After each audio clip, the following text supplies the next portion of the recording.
Are you afraid to die, or are you afraid to live?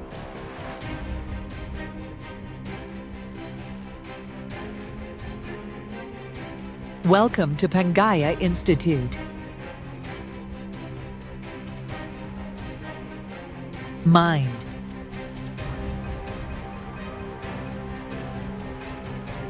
Object of fear forms the thoughts of mind.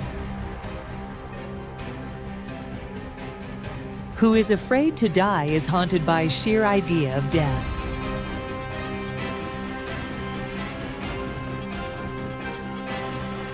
As death is inevitable, the persistent fear of death is basically a bodily fear.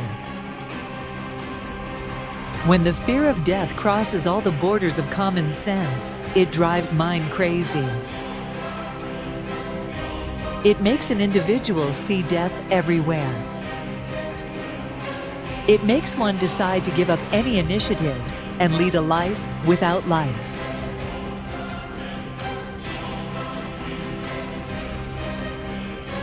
The fear of death is usually connected with murder that happened to somebody and scared everyone.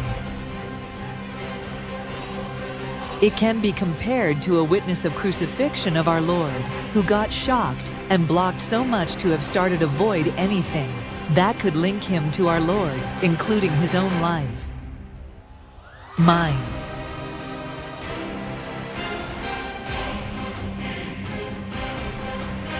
Who is afraid to live is haunted by the sheer ideas of transience, spontaneity, and constant change.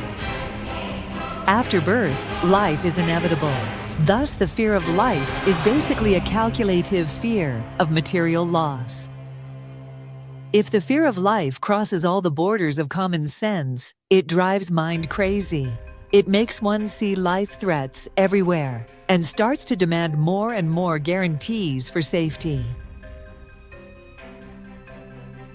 It makes one obsessed with winning and living superior and safer form of secular life. The fear of life is usually rooted to a heinous and an odious murder of an innocent person whose life was deemed an obstacle for the murdering party. It can be compared to a witness of the show trial and the liquidation of our Lord just for trying and daring to live the life that had to be lived from the beginning of the creation. The shock would make witness not even dare to think to try something alike. Mind.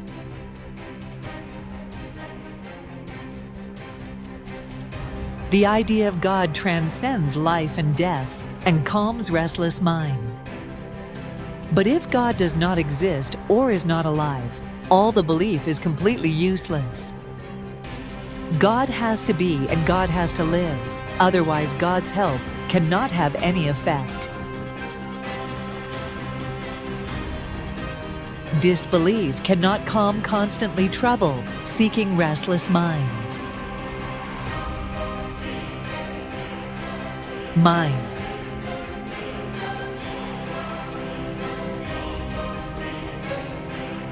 You are invited to subscribe, comment, and like. Earth citizens, your next step.